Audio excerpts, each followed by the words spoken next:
უდაბნო შუაგულში აღმოცენებული მომავლის ქალაქი. ტრადიციული არქიტექტურითა და სურნელით სავსე ქუჩები. ადგილი, სადაც ქვიშის დიუნები და ზღვის ტალღები ერთმანეთს ხვდება. უნიკალური გამოცდილებები, რომლებიც სხვაგან არ მეორდება. ეს დოჰაა, ქალაქი ყატარში, რომლის ისტორიაც ჯერ კიდევ ახლა იწერება.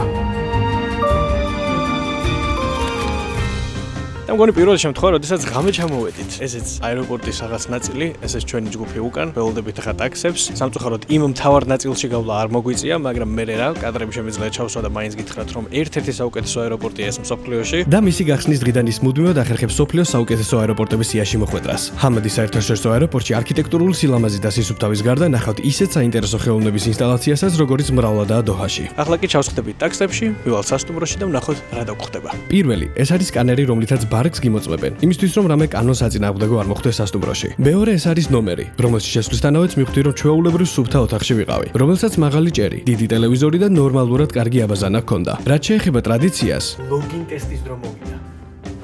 ჩვეულებრივი რბილი საწოლი აღმოჩნდა და სანამ გათენდებოდა სასტუმროსთან მდებარე მაღაზიასაც ვეწვიეთ.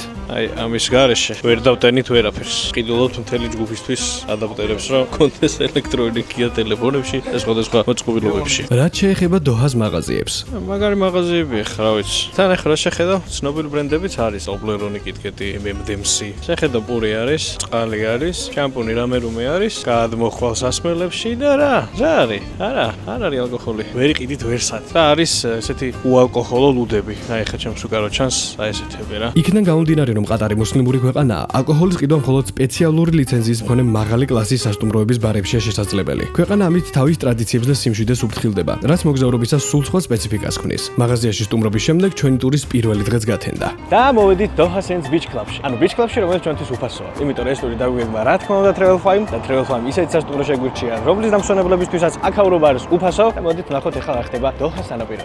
Doha Sands Beach Club დაახურული სივრცეა, სადაც თავს იყრის სხვადასხვა კვების ობიექტები და ბარები. Beach Club-ს პრივატული სანაპირო აქვს რბილი და კომფორტული შეზლონგებით. იქიდან გამომდინარე, რომ ობიექტს სპეციალური ლიცენზია აქვს, აქ შეგიძლიათ ალკოჰოლური სასმის შეძენაც. გართობისთვის კი შეგიძლიათ ბილიარდის, პინგ-პონგის და სხვადასხვა წყლის აქტივობების გამოცდა, როგორიცაა სკუტერი, ფლაიბორდი და სერფინგის დაფები. უერთდებით, ჯგუფს უერთდებით. ეს არ მგონია ეხა წყალი იყოს აქ და.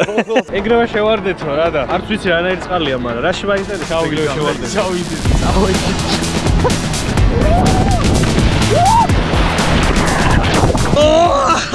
აბა წავიდა, შეხურება, ცურვა-ცურვით. აი რომ სწორდები, რომ გავცურო, ყველა ჭიქა შამპანური დაბლა მეკაჩიმა. აუ, კაი. ამოდი, მე ფარები დოხახა. რა მაგრა ჩაჯდა. ძალიან გავს დუბაის რა. მიუხედავად იმისა, რომ დეკემბერია, შუა, ხალხი მაინც არის. ჩვენთვის ახლა ჩვეულებრივი ზაფხული არის, ნეიტრალური ოღონდ რა, ცოტა რომ წამოგრილდება ხოლმე. ისეთია საკეიფო და თან საზღვაო ამინდი არის, აი საზამთრო უნდა გააგორო რა ჩვენთან ურეკში. თვითონ ლოკალურებისთვის აქ არის აი გაგანია ზამთარი. შეიძლება რაღაცა ქურთუკითაც კი დაინახო რომ მოძრაობდეს, ასე რომ იქეთ ვიდის სმა და კარგი ამბები. გადაღებულია ყველაფერი. შენ გამოგვედო ჩვენ მეათე ბოლტი გავხსენით აქ ხალხო. მე ჩაბორჩები, მოდი გავაკეთებ ახლა გადაღებას და ვნახოთ. მოკლედ მარტივი დასკვნა, ზუსტად ისე მართლა როგორც დუბაიში. მეგონა ბოლო შამპანური გაიხსნა. კიდეა. ოჰო, აბა, ჩაცებული ჭიქები. აბა. გაგვიმარჯოს. ეხლა მივდივართ სასტუმროში, სადაც გამოვიცვლით, მოწესრიგდებით, ეში ცოტა გამოფხიზლდებით და წავალთ კვარას თამაშზე. სადაც მისვლამდე საქართველოდან წაღებული ბარგით ცოტათი შეხურება გადავწყვიტეთ. ეს ხდება ქვეყანაში, სადაც ესეთი კანონები. კვარას ადგილზეო აქე და პირდაპირ. ამ მომენტამდე 9 ეტაპიანი გზა გამოიარეთ, რომ შემოსულიყავით. აი, აქ. ამ დღეს FIFA-ს ინტერკონტინენტალური თასის ფინალი იმართებოდა, რომელიც ამ ტურის დაგეგმვის ერთ-ერთი მთავარი მიზეზი იყო. ფინალში ერთმანეთს Paris Saint-Germain და Flamengo ხვდებოდა. ეს იყო ჩემთვის პირველი გამოცდილება და სანახაობა მსგავსი დონის სტადიონზე. სამწუხაროდ FIFA-ს წესებიდან გამომდინარე უშუალოდ თამაშის კადრებს ვერ გაჩვენებთ, მაგრამ ჩემი რეაქციებით ისედაც ყველაფერს მიხვდებით. ვაკო თანაცმულზე მატყურებას კიდე სხვა მოღავი ქონია. გადახსული იყო? არა, არ ჩათვალე. კიდე გავაკაც. აბა რომელი ხართ ერთი აქ გამენახეთ ქართველნო. ეხლა ამათვის ეს არის ჩვეულებრივი FIFA-ს თამაში. ჩვენ ჯოისტიკით ვარჩევთ გუნდებს PlayStation-ში, ესენი პირდაპირ ყიდულობენ. რა ვქნათ, შენ რითი იქნები? მოდი მე PSG-ს ვიყიდი. აკეთოს დროშა. მარა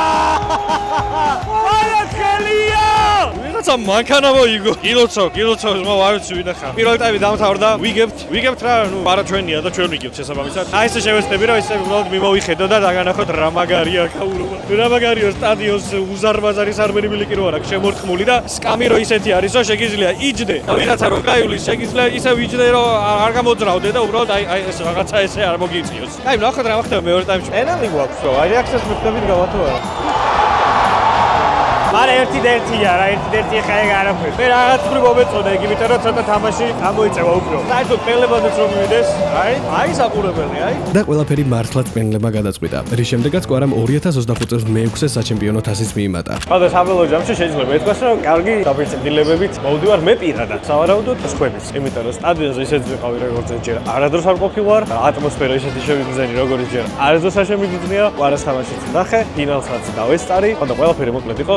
ახალი და სასიამოვნო. რაც შეეხება დოჰაში გატარებულ პირველ საღამოს სასტუმროს მიმდებარე ქუჩების დათვალიერება გადავწყვიტე. როგორი უსულო არის აქაურობა. აი მაგალითად ამ ხელა შენობა დგას.აფერი არ ხდება. რა არის იქეთ წესით რა და დაუგაზოვებთ ზღვაზე რა ხდება. პირველ სანახაობა რასაც ხედავ, აი ეს გოლიათის პაკეტები არის დაჭრილი. ძალიან მოულოდნელად მოვხვდი აი ესეთ მშვიდ ადგილზე. კვერი არის არაჩვეულებრივი. ძალიან მიყვარს ხოლმე, როდესაც სულ სხვა რაღაცა მაქვს დაგეგმილი და საერთოდ სხვა რაღაცა ხდება. უფრო მეტად სასიამოვნო ვიდრე გეგმაში მქონდა. მაგალითად, წაღან ჩემი ჩანაფიქრი იყო ის, რომ მოდი უბრალოდ უბანში გავივლი და ვნახავ რა ხდება ჩემს გარშემო, სანამ დავწვევი და დავიძინებ თქო და აღმოაჩინე რომ უბანში მაქვს აი ესეთი ხედი. პირდაპირ დაუნთაუნს უყურებ თურმე აი ამ შვიდი გარემოდა. ხოდა რაღაც ლაპარაკობი ხამდენს, სამონდერო დავითვალა დღის კადრზე გადავიდა 1, 2 და გათენდა მეორე დღეც. აი ესეთი ამინდი გვაქვს დღეს, მოღრუბლულია, ალბათ ხედავთ. წვეთებს ჩემს ტანზე ასახოს. და მოკლედ დღეს გადავწყვეტეთ რომ იმოგზავროთ დახურულ სივრცეში ზუსტად ამ ამინდიდან გამომდინარე. დახურულ სივრცეში მოგზაურობაში გულისხმობ ვილაჯიოს მოლს, სადაც შეგიძლიათ ნავით გასეირნება პირდაპირ მოლში. ასევე ველოდები ვილაჯიოში რაღაცა სხვა უცხო გამოცდილებებიც იქნება. ხოდა მოკლედ ჩავსხდებით ახლა ტაქსებში, რომელიც ძალიან მალე მოდის ხოლმე და გავჩნდებით პირდაპირ ვილაჯიო მოლში. ვილაჯიო მოლი დოჰას ერთ-ერთი ყველაზე ცნობილი სავაჭრო ცენტრია. მის ინტერიერი ვენეციის სტილშია გაკეთებული. წყლის არხებით, გონდოლებითა და ევროპული ქალაქის არქიტექტურის იმიტაციით. აქ თამოყრილია მსოფლიოს წამყვანი ბრენდების მაღაზიები, რესტორნები, კაფეები და გასართობი ზონები. სწორედ ეს ყველაფერი აქცევს მას ტურისტებისთვის მიმზიდველ ადგილად. რუხიდან ყველა არ წამოვიდა, მაგრამ მე რა თქმა უნდა გამესაიღდა გონდოლით, რომელიც დამიჯდა 20 რეალი, ისე დამიჯდებოდა 10, მაგრამ რადგან მარტო ვარ, ორი კაცის ასვიხთი დაახლოებით ეგრე გამოვიდა. 20 რეალი არის 15 ლარი, რაც საკმაოდ იაფია ესეთი გამოცდილებისთვის. აბა წავედი მარტო. დაათვალიერებ რა ერთი რა მაღაზიებია, სად გაივლი, გამოივლი მე. აქ თურმე ფასდაკლებები ყოფილა რაღაცა შეამჩნევა. რაღაცნაირ ქალაქის გამოცდილებას ხო იძლევა. თან ზემოთაც მიუხედავად იმისა, რომ დახურული სივრცეა, არის ცა. უბრალოდ ცის ეფექტი. თან ამ მოლსაც აქვს ქალაქის ფორმა. იმიტომ რომ პირდაპირ შენობები გავს ქალაქს. რა და თითქოს მართლა ქალაქში არის გახსნილი ეს მაღაზიები. უცებ ბანზე ხუმრობა რა. ისი ხარ რომ ისი და მამასი და პაპასიო.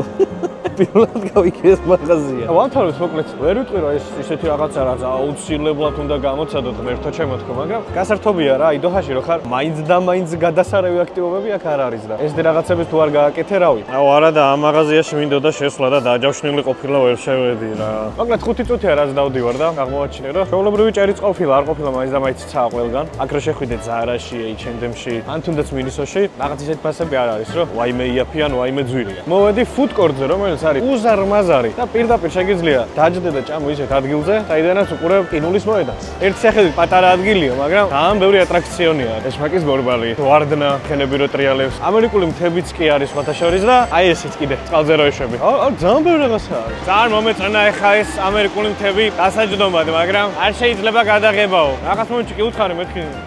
რაღაცა ვარიანტში იქნება გაწყობდეს მეთქი და არაო, მაინც გაიგიჟა თავი. და შეჯამების დროს მოვიდა. ვილაჯიოს მოლი არის ერთი ჩვეულებრივი მოლი, რომელიც ჩემი აზრით ადგილობრივებისთვის არის კარგი, მაგრამ ჩვენთვის ტურისტებისთვის, ნუ ქართველებისთვის, ვისაც გავსი ბრენდები, რომელიც აქ არის წარმოდგენილი ისედაც გვაქვს, არაფერი განსაკუთრებული აქ არ არის. არც ისეთი ფასებია, რომ მაგარ მოგხიბლოს მაინც და მაინც. და რაც შეეხება მთავარ სანახაობას, გონდოლებით გასეირნებას, რომელიც შეიძლება ითქვას, რომ დოჰას ერთ-ერთი სანახაობაც არის, კარგია. საბოლოო ჯამში ვილაჯიომ დამიტოვა ერთი ჩვეულებრივი მოლის დაბეჭდილება. არაფერი განსაკუთრებული. რასაც ვერ ვიტყვის შემდეგ გამოცდილებაზე. უკეთ მისახვედრად დავიწყოთ თავიდან. იქიდან გამომდინარე, რომ დოჰა მთლიანად უდაბნოზე დგას, აქ ძალიან ცხელი ზაფხული და სასიამოვნო თბილი ზამთარია. რაც შეეხება ცუდამის ოფიციალური ინფორმაციით წელიწადში მაქსიმუმ 5 ჯერ წვიმს. თან ძლიერი თავსხმის სახით. ახლა კი გამოიცანით ვინ მოხვდა ამ 5 დღიდან ერთ-ერთში. არაჩვეულებრივი მუზეუმის ამინდი, თვითონ მუზეუმიც არაჩვეულებრივი. აი ესეთი გარემო არის აქ. ავარაუდოთ დღისით და მზისით, როცა წვიმა არ არის. კარგი, უნდა იყოს გარეთაც. და შიგნით აიხლა ვნახავთ. ერთხელ წინსუ ბიჭო ერთხელ წინსაცი და იმას არა აი მას შეხედე მეგობრებს აი კიდე რო ისხმევა შეხედე ამაცინებს და დავიცოდებ არა სიცილის გარდა სხვა რა გზა დამჩენია რა და არ მიყვარს სამუზეუმზე ვიძდები მიუხედავად ძლიერი წვიმისა საბოლოოდ მაინც აღმოჩნდით დოჰას ნაციონალურ მუზეუმში, რომლის არქიტექტურაც შთაგონებულია უდაბნოს ვარდის ფორმით. შიგნით კი წარმოდგენილია ყატარის წარსული, ბედუინური კულტურა, ნავთობის აღმოჩენა და ქვეყნის თანამედროვე სახელმწიფოს სწრაფი ტრანსფორმაცია. ასევე აქ ნახავთ აუდიოვიზუალურ ინსტალაციებსა და ინტერაქციულ სივრცეებს. ეს ადგილი იდეალურია დოჰას არც თუ ისე დიდი წარსულის მარტივად გასაცნობად. აქაური ხალხი სანამ ნავთობით გამდიდრდებოდა, მოიპოვებდნენ მარგალიტებს და ეს იყო მათი ჩაცმულობა მოკლედ. აი ის წინდრვა აქვს ჩამოკიდებული, მაგას შეყრიდნენ ხოლმე მარგალიტებს სავარაუდოდ ყავესაც ჩავსავ, როგორი იყო მათი ტექნიკა მარგალიტების მოპოვების. ანუ მარგალიტები იცენდნენ მანამდე თავს რა. აი აქ ნამდვილად განსხვავებული გამოცდილებაა. ოუ, რა კარგი საუნდ სისტემაა. რამდენი დინამიკი არის ზემოთ უბრალოდ ნახეთ. ისეთი სუფთა შოშებია რომ გონია აერშია გამოკიდული ეს ყველა სამკაული. აი ეს ხალით შეხა რო უყურებთ, ერთ შეხედვით ხო არაფერი, მაგრამ თურმე 1.5 მილიონი მარგალიტისგან არის გაკეთებული. ძალიან საინტერესო კინოჩვენების დარბაზი არის, სადაც გადის ამათი ისტორია, მოკლედ საიდან მოდიან. და ასევე არის მათი საომარი იარაღები წარმოდგენილი. ეხლა ისე არის ეს ყველაფერი განთავსებული გონია რომ უძველესი რაღაცა უნდა იყოს. და ამ დროს არის აი 1915-1929. აი აქ არის ამხელა ბორდი, სადაც მე მგონია ესეთ რაღაცები შეგიძლია, ხო? ვა, თავი გონია ტონი სტარკი. რაღაც არის შეიძლება აქ შესვლა მარტო ვარ. აი ეს რა, პლანი ავირჩიეთ. ვა, თავდგია. ვაუ, ეს რა ხდება? მოიცი როგორ მივხვდი ხა გას რომელი შეიცვალა. იქეთ მჭირდება დამხმარე. ჯგუფი ჩაერთო. დავაი, რა. ის წავიდა სადღაც. მოვიდა ისე. 4 კაცი რაზე შეგვაწუხა. არა, თავიდან როგორ მარტოსული ვიყავი და ეხლა ჯგუფი აქ არის. ეს მუზეუმი კარგი. აი ხა გარეთ კიდევ ისეთი წყალდიდო არის. გადავრჩით. გადას დაგვემართა ეს არის ჯეკპოტი ალბათ კონტენტი იმიტომ რომ ერთხელ და დაგვაწუნა წაიღო ყველაფერი ვეიგა ხელამდე ამას შეხედე ეხლა წაგ დგას სასაცასულა საბოლოოდ ცუდმა ამინდმა გაწყობა გაფუჭების ნაცვლად პირიქით გაგვიუმჯობესა. იმდენად რომ მიუხედავად რამდენიმე წესის დარღვევისა, ჩვენ სასტუმროში პატარა წვეულებაც კი მოვაწყვეთ. ორი ნამარი შეიძლებოდა სასტუმროში ალკოჰოლი და ჩილი ჩვენ და აკლემს გავიმარჯვეთ გაგვიმარჯვეთ უზებში ინახავენ და ჩვენ კიდე ხოჭი ზოგმა იღლი ჩემოვიტანე და ზოგმა აი ყველა კარგ ადამიანს გავუმარჯვეს რა ვისაც უყვარს ესეთი ხალისი და დროს ტარება No alcohol in the hotel. I'm sorry, cameras. აბა გავატორბანე როგორ დროს ატარებთ ეხლა ჩვენთან ერთად ვიხარიო რომ ასეთ კაი ახალგაზრდებში ვარ. უბრალოდ ვერ წარმოვიდგენი აქ ისეთი ადამიანი მოხდეს განურჩევლად ასაკისა, რომელიც აი ესე ჩვენთან ერთად არ იქნება რა. აი ეს არის შენი გაგიმება, ჩემი სიხარულია. რო ესეთები მაგრა დასწორებს უკვე კონდიცია მისაღებია. ჩემი მაგეთ შეება უკვე ეს კონდიცია მე გაჩეჩილი მაგა რომ ითხრა. აი, შო. ჭუხ. ეს საღამო რა თქმა უნდა გვერდამ თავდებოდა და საბოლოოდ იმ რამდენიმე კლუბიდან ერთ-ერთში აღმოჩნდით, სადაც კარგი გარემო, კარგი მუსიკა და რაც მთავარია ალკოჰოლის ლიცენზია ჰქონდათ. კლუბ Society-ში შესვლისთანავე Travel Faiz ტურებისთვის ტრადიციულად VIP სექციაში აღმოჩნდით და ამ ტურის ყველაზე დასამახსოვრებელი მომენტებით შევიქმნით.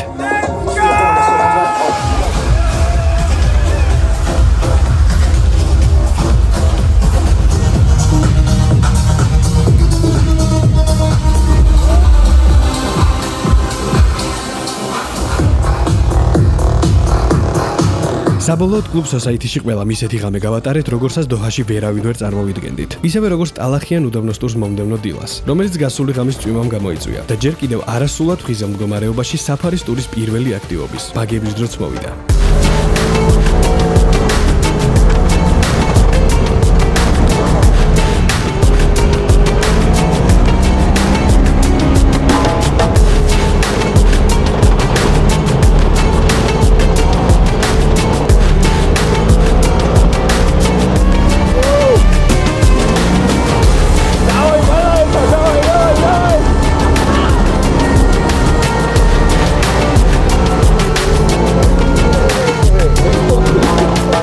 ცივ და ტალახიან უდაბნოში ბაგებით სეირნობამ ნამდვილად განსხვავებული გამოცდილება მეგვაღებინა და რაც მთავარია ყველანი ბოლომდე გამოგვაფხიზლა. საფარის ტურის შემდეგი ეტაპი კი დუნბეშინგი იყო.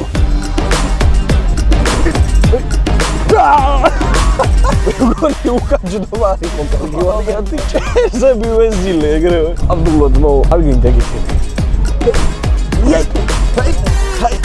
ოუის ბიგ მაკი ამოვიღე უკან. მე და შეთას გვაქვს ძალიან მაგარი უსაფრთხოება. ხელი რომ მოკიდო რა არ გადახიდავდე. კიდე კარგად ხარდა. მე ნახე საერთოდ არა. ვიღაც გადავიღე საერთოდ მიკროფონი, შტატივი, ტელეფონი, ცვიო და საერთოდ. არ ვიცი ეს დუმბეშინგი კი არა რაღაცა წამება იყო. დუმბეშინგის საბოლოო წერტილი კი ამ ტურის მთავარი სანახაობა. უდაბნოს და ზღვის შერწყმა იყო.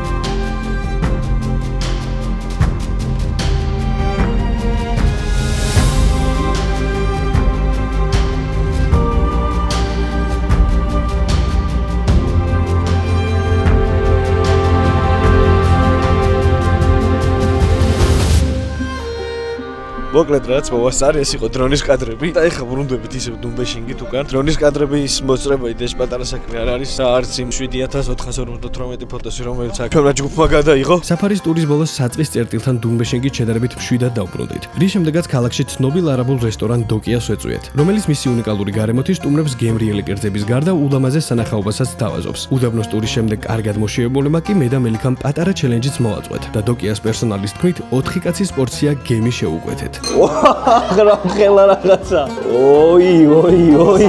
აბა, რა ვიცი, 4 კაცის არისო და დასუტირე. 2 დავიწყებთ რა და ძანამეც მივარ შეიძლება ბოლოს გავოთხდეთ. ჯგუფის სამყოფი არის. აუ, აკაია.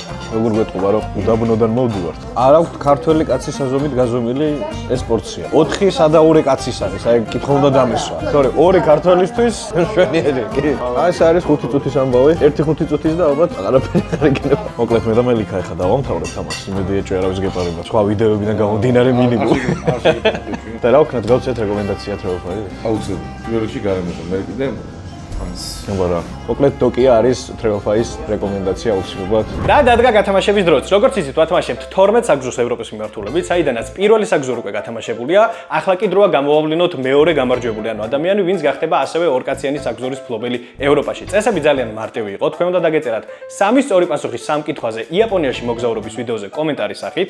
ვიდეო უკვე მზად არის. ახლა კი ზღა დაგვრჩენიო, რომ მოვნიშნოთ უნიკალური ავტორები, რათა გავფილტროთ დუბლირებული კომენტარები და საძიებო სიტყვად მიუთითოთ ერთ-ერთი სწორი პასუხი.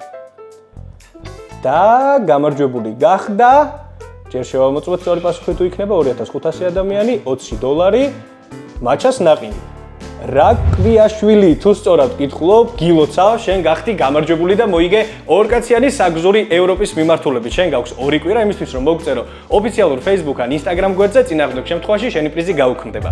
ახლა კი მომდენო გათამაშების დროს მოვიდეთ. წესები შეიცვალა. იქიდან გამომდინარე, რომ ჩვენი არაერთი მსვლელობის მიუხედავად ადამიანების უმეტესობა მაინც არასწორ ვიდეოზე წერდა კომენტარებს, გადავწყვიტეთ, რომ ეს წესი შედარებით გაგვემარტივებინა. წესი ნომერი 1, რომელიც შეიცვალა. ამიერიდან თქვენ სწორი პასუხები კომენტარის სახით უნდა დაწეროთ იმ ვიდეოს ქვეშ, სადაც კითხვები დაისმება და კითხვების დაისმება იმ ვიდეოდან, რომელსაც უყურებთ. ანუ ამ შემთხვევაში თქვენ უყურებთ დოჰას ვიდეოს, კითხვებიც იქნება დოჰას ვიდეოდან და პასუხებიც უნდა დაწეროთ დოჰას ვიდეოს ქვეშ. და როდესაც დაიდება მომდენო მოგზაურობის ვიდეო და იქნება მომდენო გათამაშება, რა თქმა უნდა, კითხვებზე პასუხები უნდა დაწეროთ იმ ვიდეოს ქვეშ. წესი ნომერი 2, რომელიც არ შეცვლილა, არის ის, რომ აუცილებლად უნდა გქონდეთ ვიდეო დალაიქებული და Travelfly-ის არხი გამოწერილი. თუ კი დაფიქსირდა და შემთხვევა, რომ რენდომაიზერით ამოგარჩიეთ, თქვენ უკვე მოხვედით ჩვენთან Travelfly-ის ოფისში და აღმოჩნდა, რომ ვიდეო არ გაქვთ დალაიქებული და არ გაქვთ Travelfly-ის YouTube არხი გამოწერილი, ავტომატურად პრიზი გაუქმდება. და წესი ნომერი 3, რომელიც ასევე არ შეცვლილა, არის ის, რომ არ დაწეროთ დუბლირებული კომენტარები. შეგიძლიათ დაწეროთ, მაგრამ აზრი არ აქვს, იმიტომ რომ ჩვენ გვაქვს შესაბამისი ფილტრი, როგორც უკვე ნახეთ, რომელიც ფილტრავს დუბლირებულ კომენტარებს და ერთი მომხმარებლისგან არჩევს მხოლოდ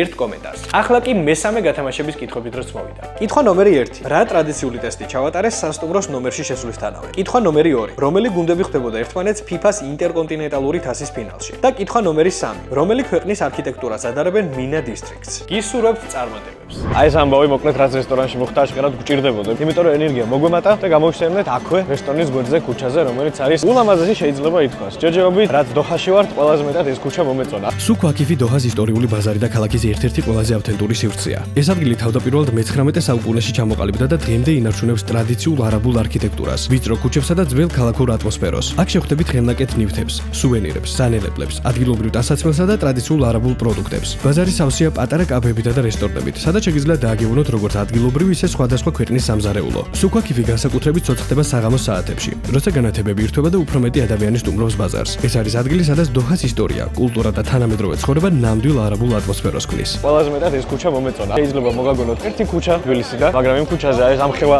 ცერათითის ძეგლი არ დგას და აქ დგას. ამდენი ტურისტი ერთად დოჰაში ჯერ არ ვინახავს, მე რამდენი დღე აქ ვარ. რომ შიშას სუნი დგას მთელს ამ ქუჩაზე, იმიტომ რომ სულ რესტორნებია. აქაურებს შიშა როგორ უყვართ კი იცით? საშიშეთი არის იქაურობა რა. აი ეს კაცი იდეალურად ასახავს აქაურობის სისუფთავის დონეს. სტილოთი როდის ნახეთ ბოლოს ქუჩას წმენდნე. წავიდა ოდიშს რომ თუ გეუღერხულა რა ვიცი. სხვადასხვა საინტერესო გამოცდილებებიც არის ამ ქუჩაზე. შეიძლება გამოცადოთ გადაღებული ცხენი, რომელიც პონო დასახებს თავს. ასე შეგიძლიათ გამოცადოთ აკლევი, რომელიც პირდაპირ შუა ქუჩაში არის ასე წამოჭიმული და გაკატავით მოკლედ. და კიდე რაღაც პატარ-პატარა გასართობებსაც ნახავთ რა. სხვადასხვა არის ძალიან ლამაზი ხედიც არის პირდაპირ დაუნთაუნს გავჩქერით აქედან და ულამაზესია უბრალოდ ღამით. დღისით ისეთია რა, ნეიტრალური რაღაც შენობები დგას მოშორებით და ღამე ძალიან კარგად ანათებს რა. შეგიძლიათ ნამდვილი დოხური თუთიყუშიც კი წაიყვანოთ აქედან. თუთიყუში კი არა, მთელი ფლორა და ფაუნა ყოფილა წარმოდგენილი. მე მგონა რომ უკვე ვამთავრებდი და მეთქი გამოჟდები, მე ყავას დავვლებ ჯგუფთან ერთად თქო, მაგრამ კიდევ კაი რომ ყავა არ ავირჩე და ავირჩე ბაზარში შემოსვლა, იმიტომ რომ ძალიან ლამაზია აქაურობა და ძალიან იგრძნობა არაბული აურა მოკლედ. ჯგუფთან მისვლის შემდეგ ბაზარში ჩემი აღმოჩენების შესახებ ყველას მოუყევი და მათმა ინტერესმა საბოლოოდ ასეთი შედეგი გამოიწვია. უკაცრავად. მეთქი ვიღაცა აქ მომუშავე. ხალებოს ადახარ. ესენი იყო ისე გიყურები რა ჩვენიანიო. რამდენი ცოლი ყავთ ბატონო? თოლი ჯოჯოები ერთი. ამ დღის დასასრულს კი საღამოს გატარება ბარ კროსროუდში გადავწყვიტეთ, რომელიც წინა ღამის საკლუბო ატმოსფეროსგან საერთოდ განსხვავებული იყო. ერთადერთი საერთო ორივე ზვირიანი სასმელი ჰქონდათ. კროსროუდში კლუბურ მუსიკასთან ერთად შეგიძლიათ მოусმინოთ ცნობილ ჰიტებსაც სტენდაფის სახით. და მიუხედავად იმისა, რომ აქ ვერ ნახავთ dance floor-ს, ჭამასმოსთან ერთად მაგიდასთან ცეკვაცაა შესაძლებელი.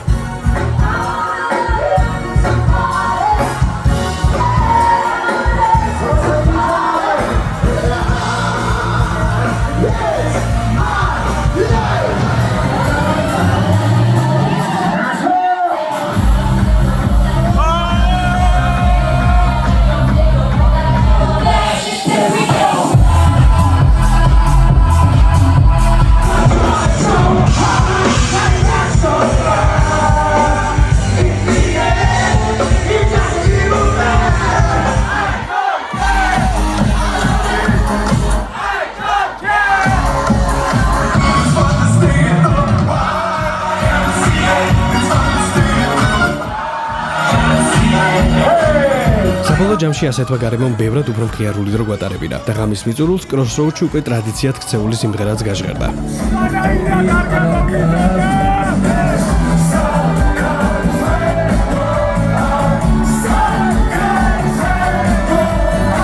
არაჩვეულებრივი ღამის შემდეგ კი მომდევნო დღეც გათენდა. და დღეს ვიწყებთ მინა დისტრიქტით, რომელიც არის ფერადი და პასტელური შენობებით გადაწყვეტილი ქუჩა. უფრო სწორად კი პატარა ქალაქი შეიძლება ესეც ითქვას. მიუხედავად იმისა, რომ ამ არქიტექტურაზე ამბობენ, რომ ბერძნულს გავსო, მაინც რაღაცნაირად უფრო არაბულად იგრძნობა. ესეთი ადგილები უფრო მეტად მომხიბვლელია ხოლმე ჩემთვის მსგავს ქვეყნებში მოგზაურობის დროს, იქიდან გამომდინარე, რომ უფრო მეტად იგრძნობა იმ ქვეყნის უხეშად ვიტყვი და დუხი. აქაც შეიძლება ეხა დუხის უნი არ დგას მთლად ქუჩაში, მაგრამ აი ეს ლამაზი შენობები ახლა რაც ჩემს გარშემო არის. ან მაგალითად აი ეს აკეთ ნახეთ როგორი ლამაზია კრუიზებში. ჩემთვის საკმაოდ მოსაწონია და ისე არა ვერთობი რა. როგორი საინტერესო ძეგლები აქვს დოჰაში. აი გუში ხომ ნახეთ თითის ძეგლი. ეხლა მაგალითად აი ეგერ არის კვატის ძეგლი.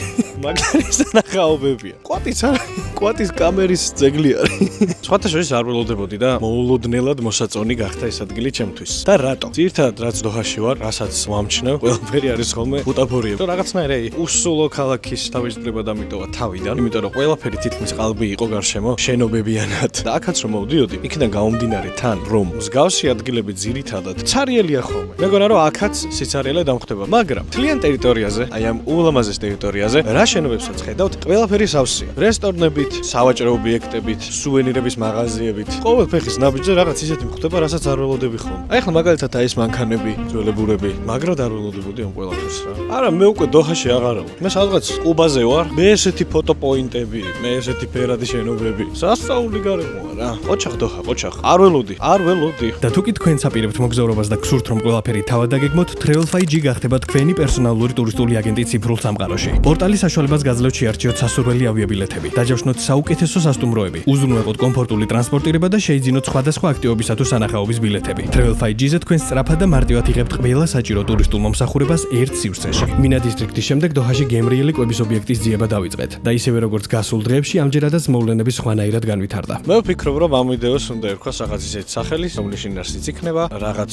დავგეგმეთ, სხვა რაღაც მოხდა, მაგრამ უკეთესი აღმოჩნდა. იმიტომ რომ კვების ობიექტის ძიებაში აღმოჩნდით აი ესეთ მარინაზე, რომელიც არის ულამაზესი, რა სისუფთავი არის. შეგიძლია ქვემოთ წამოწვე. აუცილებლად ამასაც ტილოთი წმინდავენ მე ეჭვი მაქვს. სხვათა შორის საქაურობას მომსგავსებ ძალიან დუბაი მარინას, იმიტომ რომ დაახლოებით მსგავსი რაღაცები არის გარშემო. საბოლოოდ მარინაზე ერთ-ერთ სასტუმროში მდებარე რესტორან ჰამილტონს მივაგენით, სადაც გემრიელ კერძებთან ერთად სასიამოვნო გარემოს დაგხვდა. ეხლა დავფიქრდი და მივხვდი, რომ სადაც არ უნდა შეხვიდე, რამდენად ლაქშერი რესტორანიც არ უნდა იყოს, რამდენად იაფასიანი კლუბი იქნება, ბარი იქნება, არაერთი მნიშვნელობა არ აქვს. ავტომატურად სპორტბარი არის, იმიტომ რომ ყველგან არის ტელევიზორი და ყველგან არის გაშვებული ფეხბურთი. ზანზიბარის მერე კატარი იქნება მეორე ქვეყანა, სადაც მივხვდები, რომ ძალიან უყვართ ფეხბურთი იმდონეზე, რომ აი ეხლა აქაც ფეხბურთს უყურებთ, თან და ისევ ველოდები მე ჩემს ბურგერს და ვიღაცები სტეიკებსო, ვიღაცები თევზებს და ასე შემდეგ. ვაიმე, ესეთი რაღაც მოვიდა. მეგონა რომ რაღაცა სუპერ დუპერი იქნებოდა, მაგრამ დუპერი კი არა სუპერიც არა. ნუ ხორცია რა თავარია რა. ჭამასთან ერთად ჩვენი პატარა ტურის ბოლო დღის სადღეგრძელოს დავლიეთ და საღამოს დოჰას ყველაზე ცნობილ კომპლექს Moon Towers ვესტუმრეთ, რომელშიც უნიკალური და მდიდრული გარემოთი გამორჩეული ორი სხვადასხვა სასტუმრო, Fairmont და Raffles-ი მდებარეობს, რომლის რესტორანშიც პანორამული ხედების ფონზე გემრიელად ვივახშმეთ. რის შემდეგაც ჩვენი ტურის ბოლო გამოცდილებად მანათობელი დაუნთაუნის ფონზე ნავით გასეირნება ავირჩიეთ. საბოლოო ჯამში ამ რამდენიმე დღეში დოჰა მოულოდნელი საბეჭდილება დამიტოვა. თითქმის ყველაფერზე წინასწარი წარმოდგენა სხვანაირი მქონდა, თუმცა რეალურად ბევრად უკეთესი გამოცდილება მივიღე. მიუხედავად ამისა, თავად ქალაქმა ჩემში განსაკუთრებული ემოციები ვერ აღწრა. თუმცა ზუსტად ამან დამაფიქრა ერთ რაღაცაზე. თუ კი ეს ტური შედგა, თან ასეთი კარგი მოგონებებით, ამის მიზეზი მხოლოდ ჩემთან ერთად Travel5G ჯგუფურ ტურში მყოფი სწორი ხალხი იყო. და ამ ყველაფერმა კიდევ ერთხელ მიმახვედრა რომ მნიშვნელობა არა ლოკაციებს, არამედ იმ ხალხს აქვს, ვისთან ერთადაც ამ ისტორიებს წერ. და თუ გსურთ რომ აღმოაჩინოთ უფრო მეტი და საინტერესო ადგილი ტურისტთან ერთად, გამოიწერეთ Travel5G არხი და დაელოდეთ მომდევნო ლოკაციას.